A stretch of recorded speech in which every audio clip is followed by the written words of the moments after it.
करायच्या आज नाही, गेले वर्षभर आपण व्यक्त केलेले आहे. आज सांगली जिल्ह्याच्या वतीनं या ठिकाणी ज्या ज्या गावामधून शक्तीपीठ जातोय त्या त्या गावातला नागरिक या ठिकाणी आलाय, शेतकरी या ठिकाणी आलाय. महाराष्ट्रात लोकांना प्रश्न पडलेला आहे की लोक नको म्हणतात तरी रस्ते हे का करतात.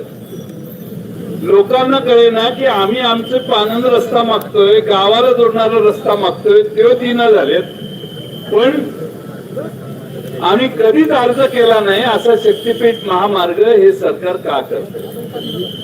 आता पात्रा देवीला परवा मी गोव्याहून येताना पात्रा देवीचं मंदिर बघायला गेलो. मागमूस नाही, एक छोटा बोर्ड लावलाय पात्रा देवीकडे, पत्र्याचं शेड आहे.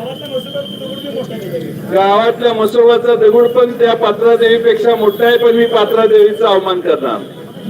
आपली देवी आहे, आपलं काय अपेक्षा. पण पात्रा देवीला जाण्यासाठी रस्ते आहेत, मार्ग वेगळे आहेत. त्यामुळं माझी सरकारला पुन्हा एकदा शेवटची विनंती आहे की सरकारने हा शक्तीपीठाचा महामार्ग काढण्याचा उद्योग बंद करावा.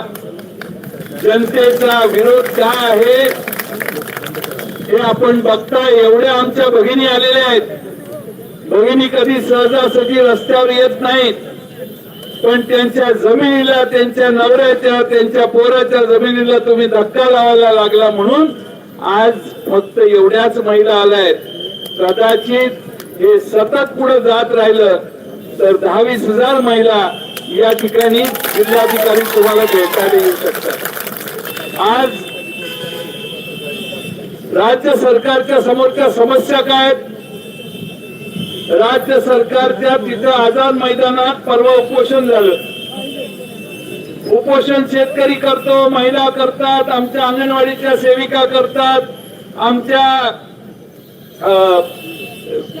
विद्यार्थी करतात, लहान लहान वेगळे घटक करतात.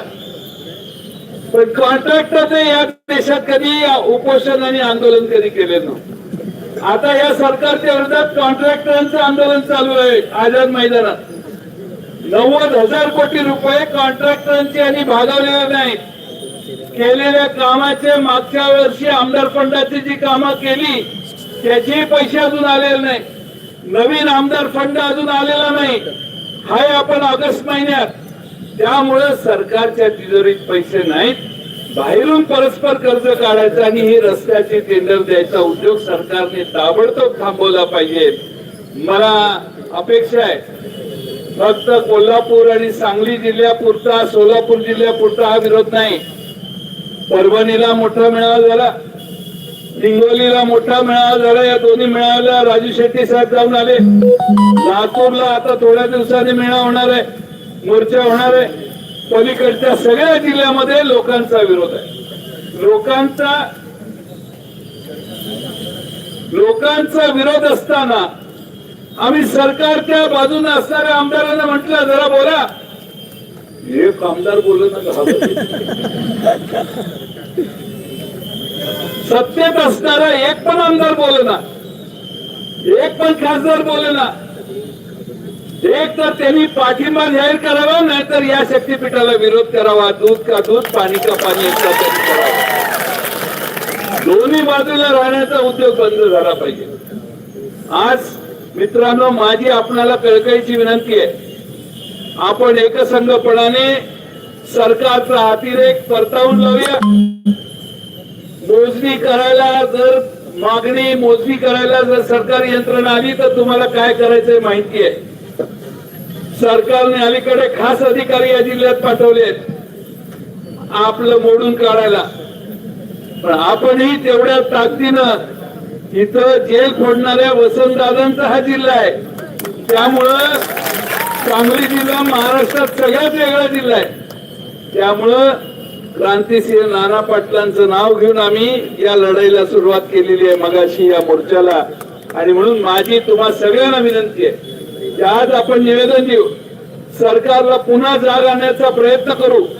सरकारने या बाबतीत पुनर्विचार केला पाहिजे. अशी शेवटची एकदा विनंती या जिल्ह्याच्या वतीने करू. मोजायला जमिनी मोजायला जर आलात, शेवटी कसं आहे, पैसे जास्त मिळणार, 50 लाख रुपये मिळणार, 80 लाख रुपये मिळणार. अरे ते वर्षभरात संपतात. त्या समृद्धी महामार्गात लोकांनी पैसे घेतले, पैसे संपले. आता पोरांनी उद्योग काय करायचा, बापांनी उद्योग काय करायचा हा प्रश्न पडलेला आहे. आणि त्यामुळं आपल्याला शेतीशिवाय दुसरं काय माहित नाही. शेअर मार्केट मध्ये पैसे गुंतवायचं ज्ञान आपल्याला नाही. येणाऱ्या पैशाचा विनियोग कसा करायचा याचं आपलं नियोजन नसतं. आता जर आम्ही ज्या जमिनीतनं दरवर्षी 22 लाख रुपये मिळवण्याचा प्रयत्न करतो, त्या जमिनीतनच तुम्ही रस्ता काढला, तर आम्ही मिळवायचं पुढं काय? आज तुम्ही रस्त्याला जमीन द्याल, पण उद्या तुमचा नातू विचारेल तुम्हाला काही हेड लागलं होतं का त्यावेळी काय करणार? तुम्ही आजचा विचार करू नका, उद्याचाही विचार करू नका. ज्यावेळी नातू येईल, नातू तुम्हाला 20 वर्षाचा झाल्यावर म्हणेल मला काहीच करता येणार झालंय, जमीन नाही आपल्याकडं, आपण काय भूमिहीन होतो का जन्मल्यापासून? त्यावेळी तुम्हाला त्या नातवाला उत्तर द्यायचंय, हे कधी विसरू नका. पैसे येतात आणि जातात, पण जमीन कधी जात नाही. की जमीन काढून घ्यायचा उद्योग ही लोक करायला लागलेले असतील तर आपण ताकदीनं त्यांना विरोध करावा. आज राजू शेट्टी यांनी सगळ्या जिल्ह्याच्या शेवटपर्यंत नेतृत्व करून आपल्या सगळ्यांना एकत्रित करण्याचा प्रयत्न केला. आमचे बीजी काका, आमचे कॉम्रेड गुरव साहेब, सगळेच हे 24 तास काम करताय. ते कुठल्या पक्षाशी संबंधित नाही. आज शिवाय जयसिंगराव शेंडगे बापू पण आले. सगळे अतिशय मनानं, तनमनाने आणि धनाने सगळे प्रयत्न करतायत या रस्त्याचं आक्रमण पाठीमागे घालवण्यासाठी. आणि म्हणून आज सांगली जिल्ह्यातल्या ज्या ज्या गावातनं रस्ता जातो तिथल्या सगळ्या नागरिकांनी इथं आल्याबद्दल त्यांचे मी आभार मानतो. तुम्ही घेतलेल्या या कष्टात ऊन वारा पाऊस सगळ्यांना तोंड देण्याची ताकद घेऊन तुम्ही आज इथं आला. आज सरकारला जाग आणण्यासाठी जे तुम्ही खस्ता खाल्ल्या त्याचं फळ नक्की आपल्याला मिळेल असा विश्वास बाळगतो. तुम्ही सगळ्यांनी चिंता सोडू नका. गावाच्या गाव एक करा. गावात कुणी मोजणीसाठी आत येणार का नाही याचा निर्णय गावाने करा. गावात सगळ्यांना भविष्य काय आहे, अहो आज तुम्ही जी जमीन ज्या दराने देणार आहे त्याच्यापेक्षा 10-20 वर्षानं त्या जमिनीची तिप्पट किंमत होणार आहे. आणि जी जमीन तुमच्या हातात लाख मोलाची आहे ती जमीन एकदा गेली तर विकायला पण काही शिल्लक राहणार नाही. आणि म्हणून हा शेवटचा निर्वाणीचा इशारा सरकारला देऊया. सगळे रस्ते सुधारा. सोलापूर वरून हा रस्ता येतो तो पाहिजे 7-8 पदरी करा, आमचं काय म्हणणं नाही, त्याच्यावरून या. पण या नागपूर पासून रत्नागिरी पर्यंत गोव्यापर्यंत रस्त्याच्या व्यवस्था असताना वेगळी व्यवस्था निर्माण करू नका एवढीच. आणि मगाशी आमच्या खासदार साहेबांनी सांगितलं पंढरपूर पासून रस्ता लांब नेला, तुळजा भवानी पासून रस्ता लांब नेला, मग हे शक्तीपीठ कसं काय? ते शक्तीपीठ नाहीच आहे, हे यांचं पीठ आहे. यांच्या पीठात यांना स्वतःची व्यवस्था करायची आहे. आणि म्हणून माझी आपल्याला विनंती, आपण एकसंघ राहू. खासदार आमचे या ठिकाणी विशाल पाटील साहेब मुद्दाहून आले, त्यांचेही आभार मानतो. आम्ही लोकसभा संपल्यानंतर आजचा हा कार्यक्रम ठेवायचं ठरवलं होतं. विश्वजित कदम साहेब पण येणार होते, पण त्यांच्या घरी दुःखद घटना झाली म्हणून त्यांना आता विनंती केलेली आहे की तुम्ही फोनवरून संदेश द्या. त्यामुळे त्यांचा फोनवरूनचा संदेश आपण सगळ्यांनी ऐका.